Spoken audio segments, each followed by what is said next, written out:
Yeah, okay. So, the demo here is, man, maybe I should have made some slides for visuals for this part or whatever.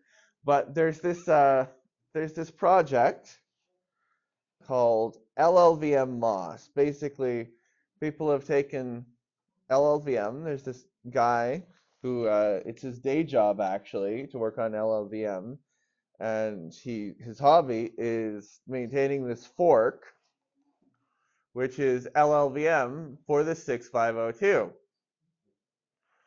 And so, uh,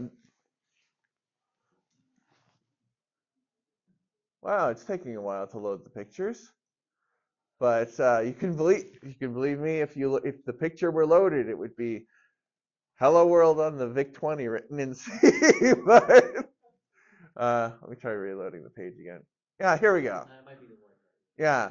So yeah, like VIC-20, Apple II, Commodore 64, Atari 800, and here's an NES game somebody was working on in C, and Commander X16. So if it's got a 6502, and one other thing I will open is if you go to godbolt.org here, everybody's favorite compiler explorer, and you can just go to C++,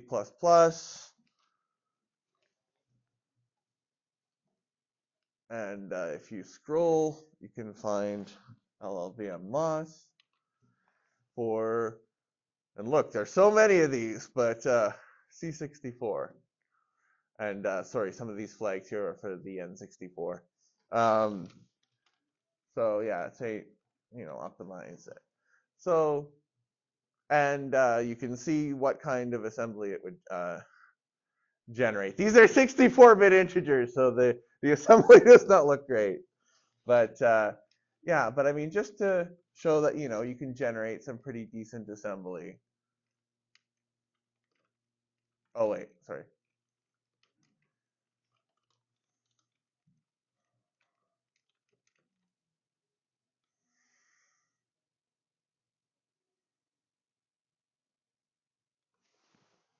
Okay, I mean, this is mostly calling convention, so I guess it's actually not going to be that impressive. But yeah, uh, but anyway, point is, if you're interested after the presentation to put in some code and see what it'll generate, I highly recommend going to godbolt.org. But point is, you got LLVM, modern compiler framework. What does that let you do in terms of in terms of compiler front ends? What can you use with that? And what I've got here is I actually made this demo here of a graphing calculator for the C64 written in Rust. And the reason I thought this was a neat demo is because this lets you show it lets you show some pretty neat language features, I think. So Moss Hardware, this is a library that is there's a guy on the LLVM Moss Discord server that maintains this. And here's what I think is a neat example is this library called Fixed. This is for fixed precision arithmetic. So like floating point, but without the floating. And so, and the neat thing about this is that this is just a normal Rust library, right? You can go on crates.io, where you download any other Rust library and get this. And it's not meant for the Commodore 64, and you can pull it in and you can use it for something like this. Um, and so,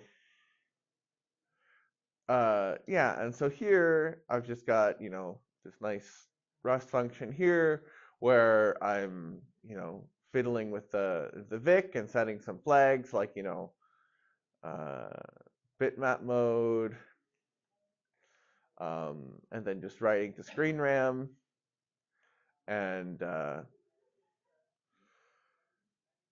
yeah, so here is what I thought was neat. So I wrote this function here called plot function, which will plot a function on the screen, and and from there, this is a lambda, right? This is a higher order function. I'm passing this function to this function, which I think is pretty neat on the 6502. And here, I'm just setting the boundaries of what'll show up on the screen. And so here I just have this endless loop plotting these different functions. So, uh, x squared, x cubed minus x, just x. And so, yeah.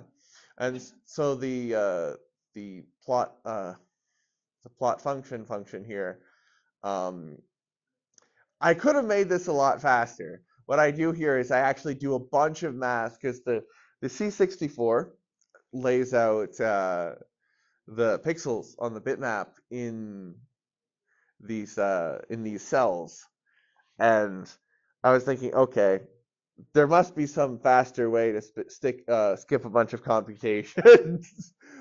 But what I did actually was I just came up with this function to do all the math to figure out, okay, what is the address for this pixel? So it is that's not the compiler, that's me uh, coming up with the slowest way possible to set a picture on the screen.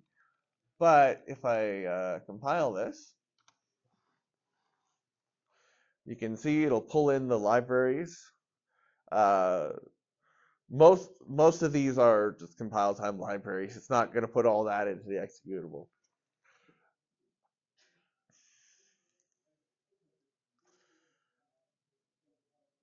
But yeah, the big library I pulled in was the fixed point arithmetic one, and so the fixed point arithmetic here is all abstracted away. Um,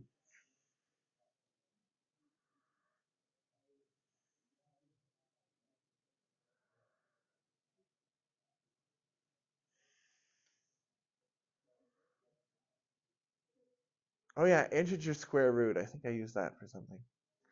Uh,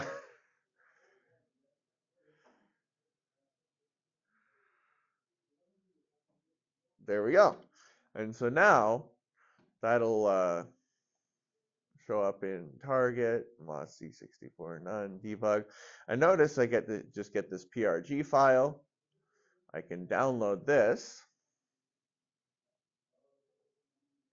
because this is within a Docker image. Uh, oh, it says it's down. Okay, that's weird. That's weird. When I was at home, that was just instant. Um, oh, here we go. Here we go. The craziness of having multiple monitors, right? And so then, if I open Vice, let's see.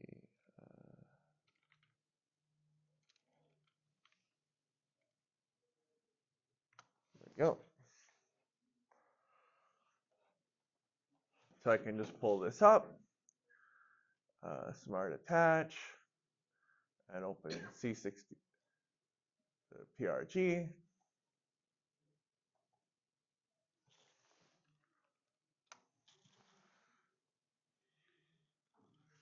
And we got the graphing. Uh, so yeah, and I mean, so I'm doing a lot of math to figure out what the address for each pixel is on the screen. I mean, this is not. I mean, performance-wise, this is not the kind of thing which can really take advantage of a blocky screen mode. But I mean, I don't know. It looks about as fast as like a TI-84 or something. So like, can't be that bad. So yeah.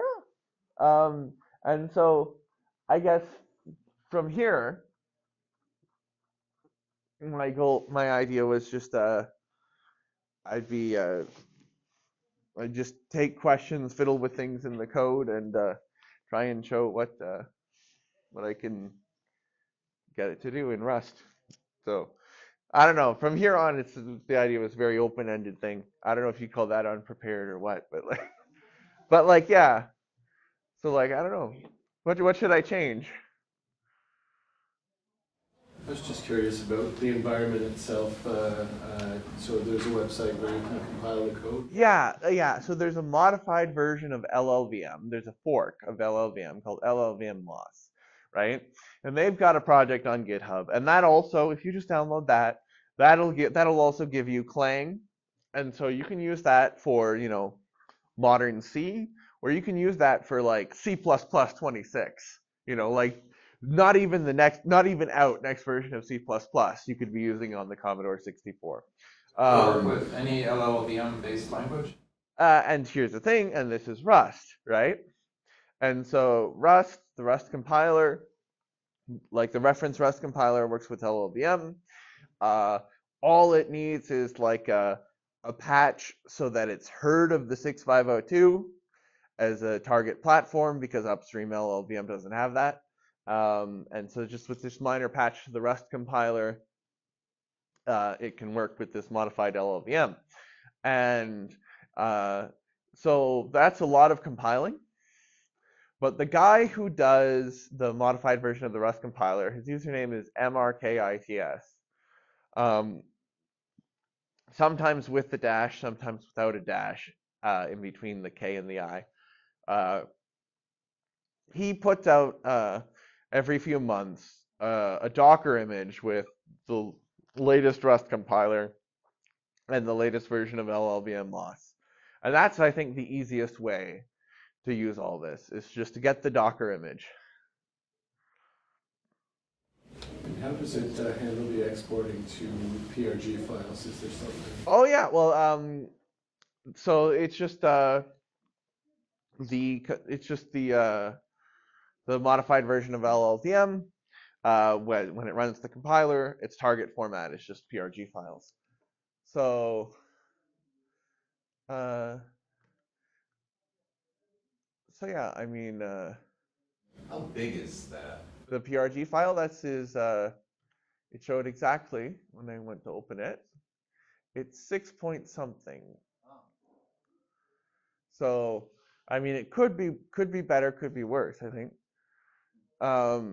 Yeah, the thing that really you have to look out for is is like if you start trying to print out numbers on the screen and it starts trying to pull in like formatting routines, right? Those are enormous. Whether it's cprintf or whether it's the Rust formatting routines, I mean, you can start getting into dozens of kilobytes just for showing numbers on the screen. So in that case, what I like to do is, especially if it's like hexadecimal, okay, you got an array from 0 to f, you index into that. That's how you print your hexadecimal numbers. Um, so I mean, yeah, I mean, just because you have, so when you have all sorts of high-level language features, right at your fingertips, sometimes you reach for something and you're like, okay, that's dozens of kilobytes. I'm not going to use that. But other times, they're quite usable. And I mean, the thing is, just because of my philosophy with high-level languages on something like this. It's just because a feature is there doesn't mean you have to use it, and doesn't mean that you can't use the other features of the language, right? And there are a lot of things I think that Rust can abstract away uh, that are still useful on the 6502. So, for example, fixed point numbers, right? Um, I think doing fixed point by hand is kind of annoying. It's completely abstracted away. If you look at the code when I'm dealing with the fixed point numbers here, like, look, x times x times x minus x, right? This looks exactly like it were an integer or a float, right? You don't have to worry about that. But that's a library, right? I have for fixed point, and so yeah, and so there's some things that I think are uh, Your fix from none, that's gonna happen at compile time, right? That'll make the conversion already to the. I think let me see if this is a const function. Uh,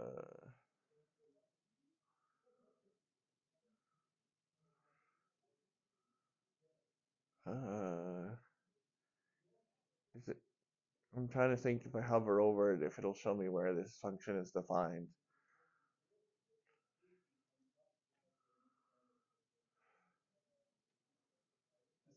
Yeah, yeah. But point is, Rust does have const functions, right?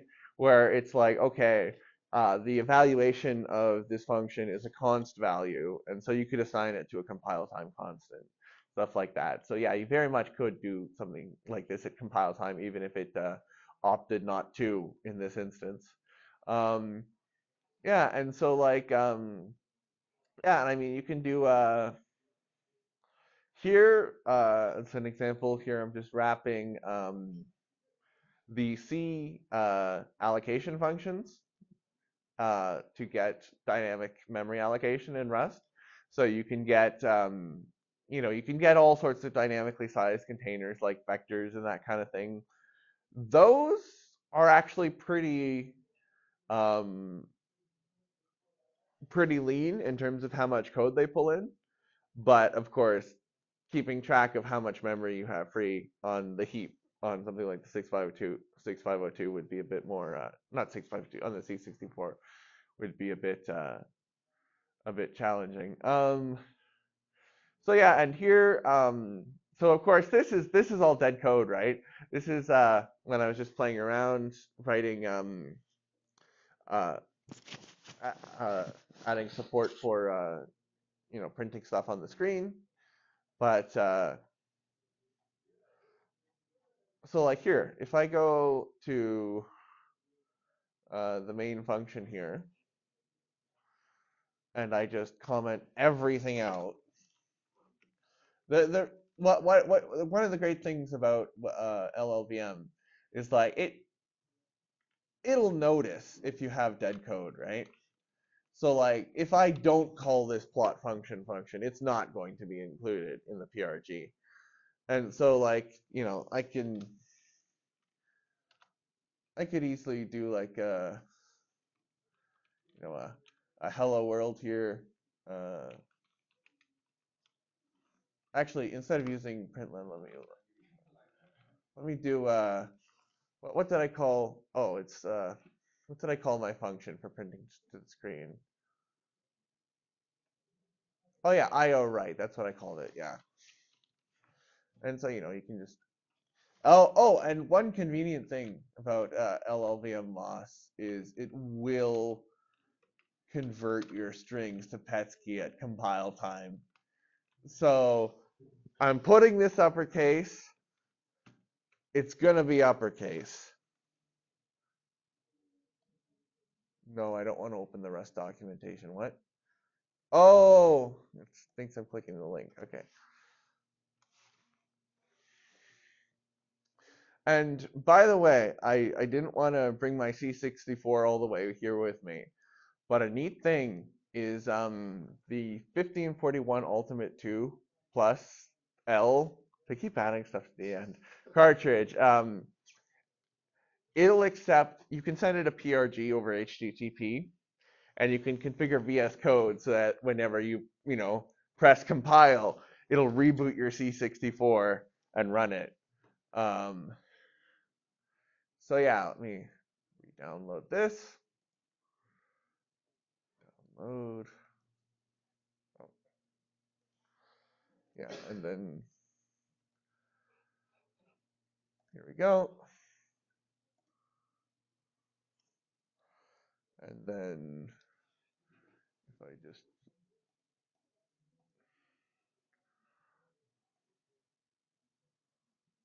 there we go.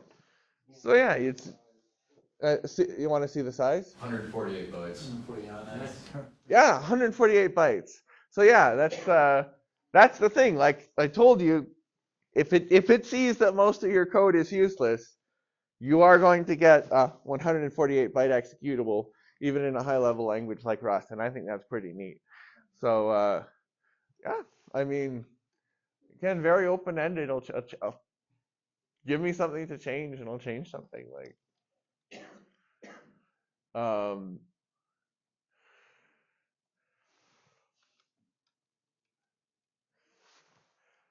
like, yeah. So I mean, here, you know, I'm just using some binary literals, and you know, nice thing is, uh,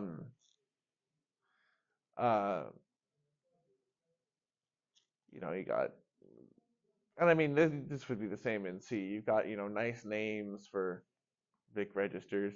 Oh yeah, yeah, I had to leave this comment in. Very confusingly, turning on blank screen makes the screen not blank. I this one, I think this one messed me up for like a long time. So so yeah, yeah, and so yeah, there's this whole nice library here, which gives you this nice, you know, all the Vic2 control registers as one big struct, and it's and then you know, instead of adding an offset, you can just, you know, uh, vic2 dot control y, and yeah, and so yeah, I think that's neat, but yeah, ideas, questions.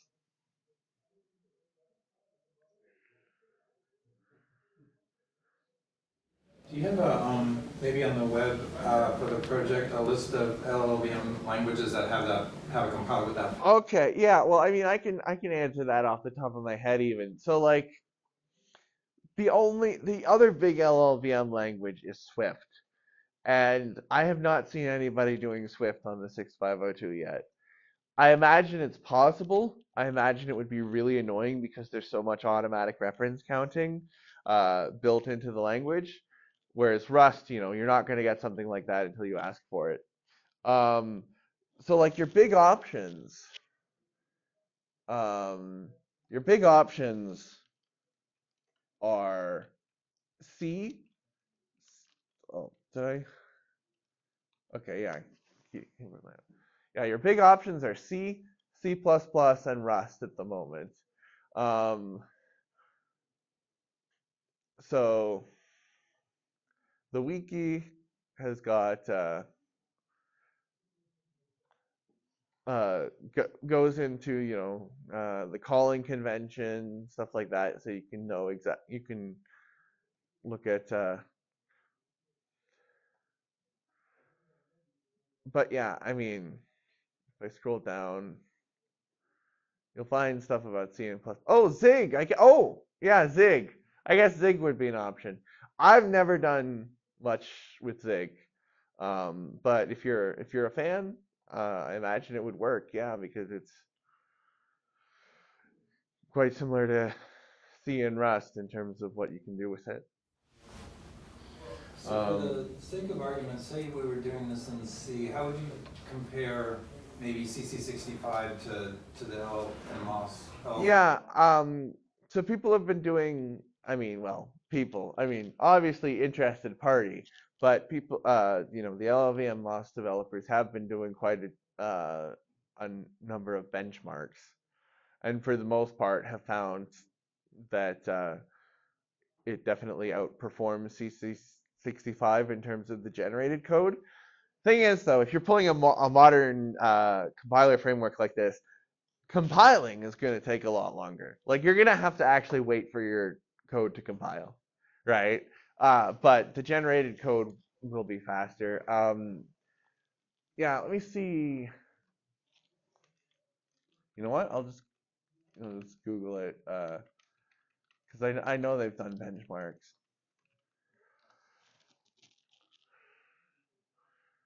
Like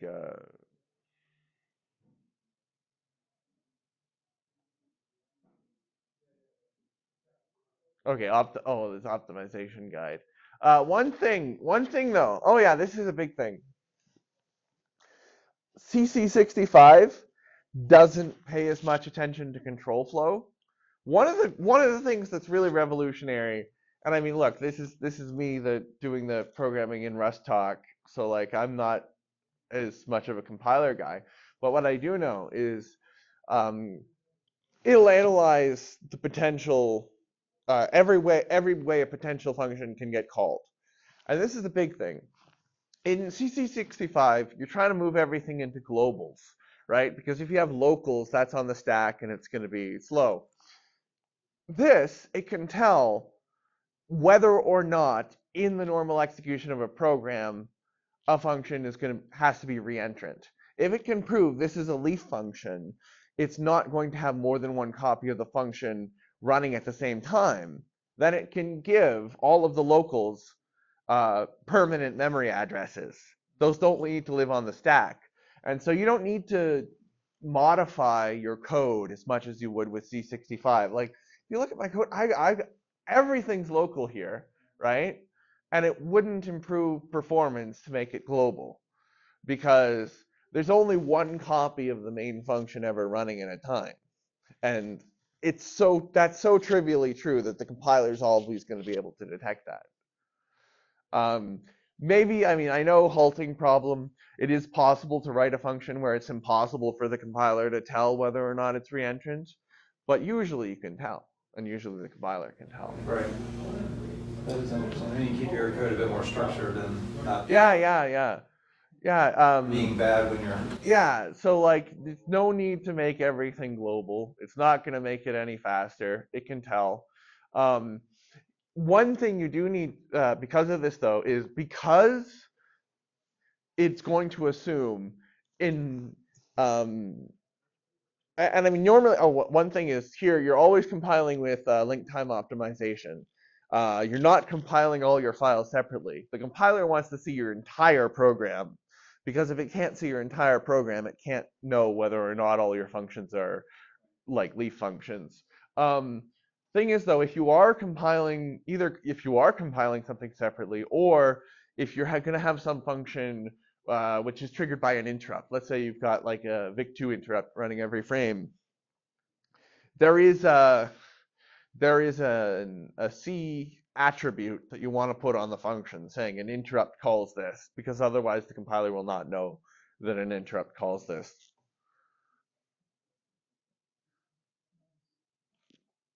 So yeah, performance guidance. Array indices of less than 256. Yeah, if you have an array index index of less than 256, it will use the 6502's addressing modes. And if it can prove, and this is a nice thing about LLVM and just how smart it is, if it can prove, like let's say use like a crazy 128-bit loop index, but you use it to count up to 10. LLVM is going to replace that with an 8-bit loop index and use the 6502 addressing modes. Like that is, I mean, like let me see if I can. Oh man, it'll be really embarrassing if it doesn't do it. But let me try. Okay.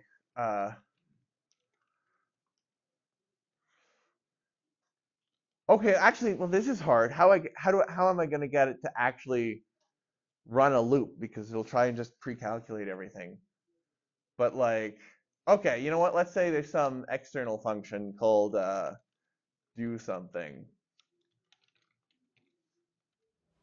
Which is a nicety of modern compilers in and of itself. Yeah, and so like if I say for int I equals 0, I less than 10, I plus plus, so this int here should be 16-bit. I'll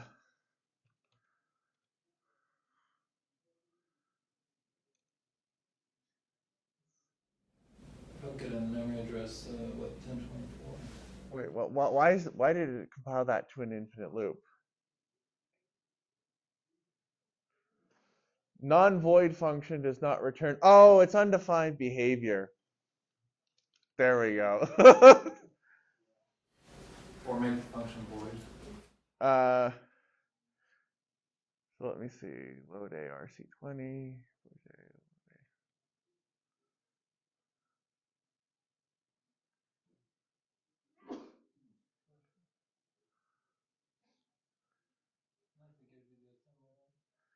Yeah.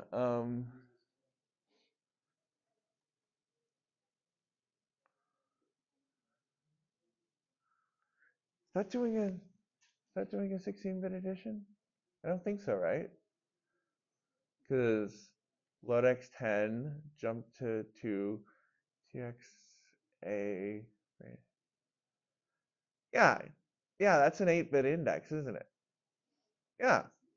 So you see, okay, if somebody's watching the video and this is a 16-bit index and I'm missing it, I'm going to look really dumb. But this looks like an 8-bit index to me, right? In X, because it transfers X to A, and then compares it to 0, and then if it is, it jumps up there.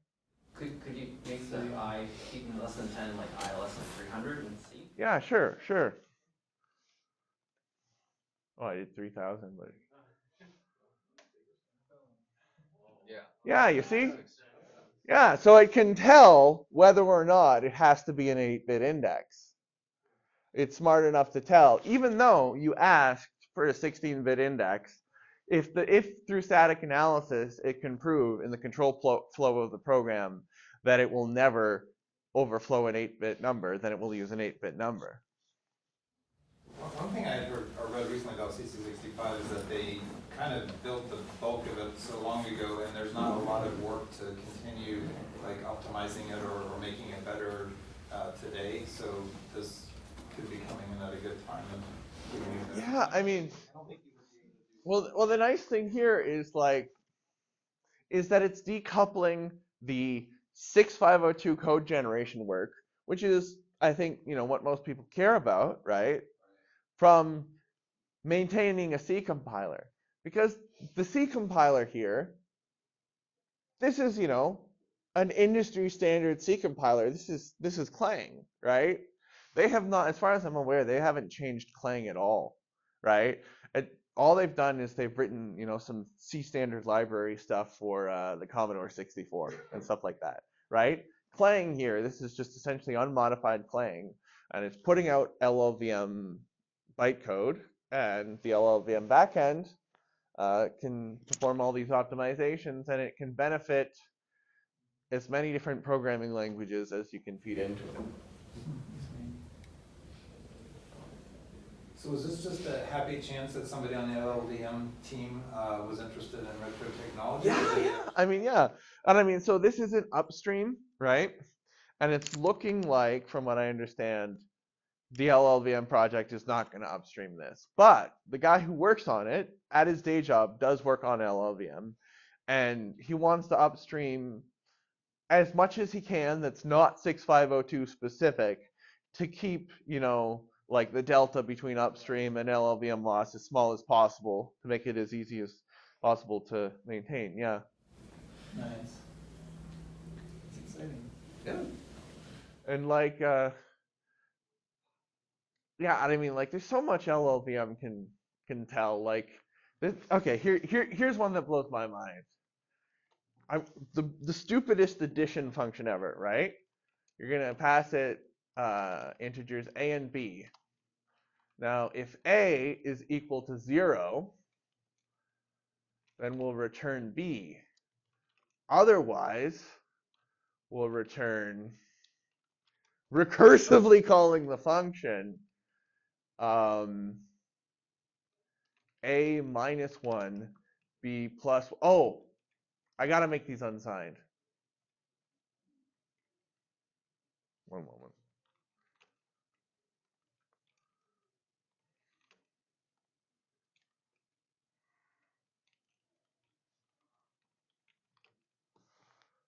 Oh, well, it doesn't look like it made a difference. Yeah, it just compiles it to a 16-bit addition. You see how, recursive definition of addition, right? Where it tries to, with each recursive call, move A into B. LLVM can tell, no, that's stupid, right? Why would you do that? And it just compiles it to a simple addition. So, I haven't tested whether or not C665 will do that. I have my doubts. Oh, I'm sure it will not. Yeah. Yeah, and so if you notice here, all these RC2, RC3, those are 0-page locations. So essentially, the way it's thinking in terms of calling conventions, right? So which registers does the function trash? Which registers is the function allowed to change? And the way they do it is they just have a bunch of you need at least 16 bytes of zero page, or maybe it's 32. I think maybe it's 32 bytes of zero page, and those are treated essentially like registers for the purposes of calling conventions. And how does it know which zero-page locations are free on a given platform? Do you Linker script. So yeah, so if you go here and you're choosing your platform, part of that is it'll just default to using a different linker script.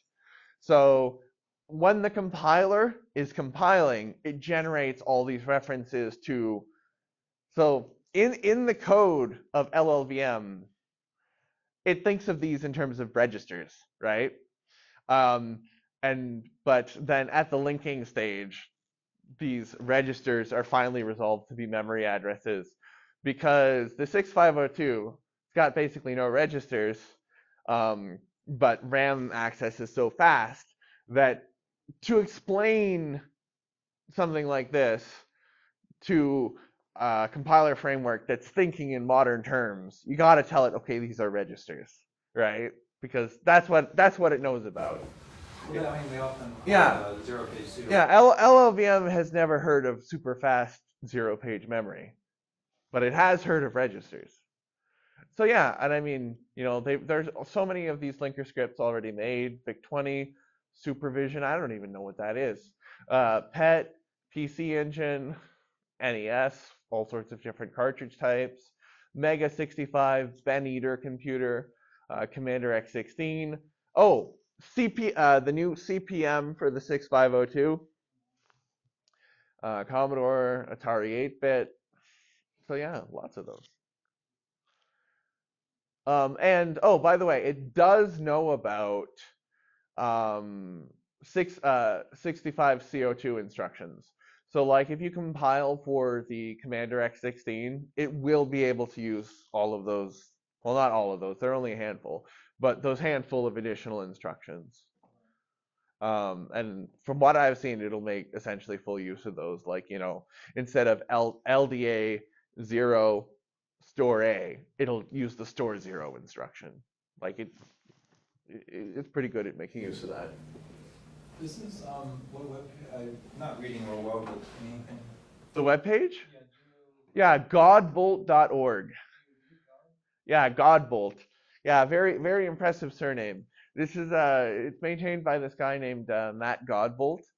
It's Compiler Explorer, and I mean this is nothing. This website is not specific to LLVM MOS. You can choose a programming language, and they got a lot. And then for that programming language, you can choose a compiler, and they got a lot. And you can see what code it'll generate. Right. It's pretty nice. Yeah. That's cool. Yeah, I mean, I think maybe, I don't know, maybe this is the more impressive demo than this, but like, because I mean here I guess it's just like, well, take my word for it, it's probably better than CC65. Whereas here, you can actually see what it's coming up with. Yeah, that is really cool. Yeah, like, Especially when you're playing on a machine with such limitations, limited memory, like you said, that you can see, oh, if I just do it this way. yeah, and I mean, you can change the flags here. So there I have OZ. If I change it to O3, let's see, does it do anything different? Yes, it does. Oh,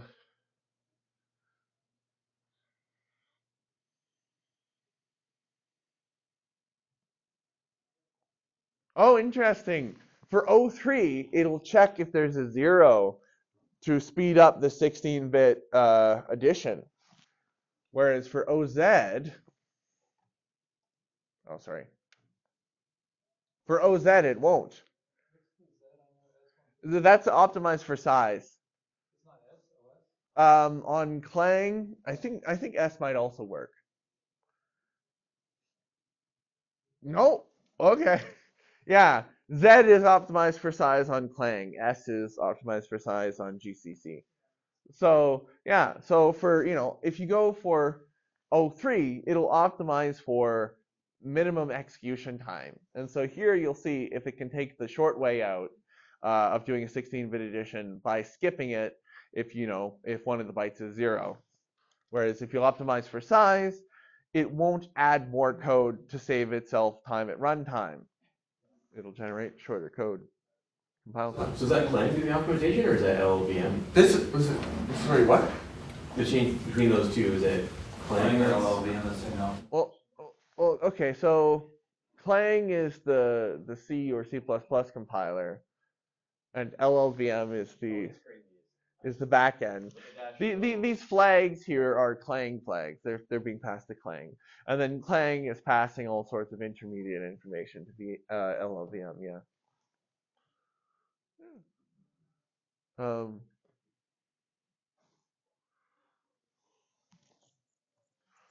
But yeah, if there are any more questions.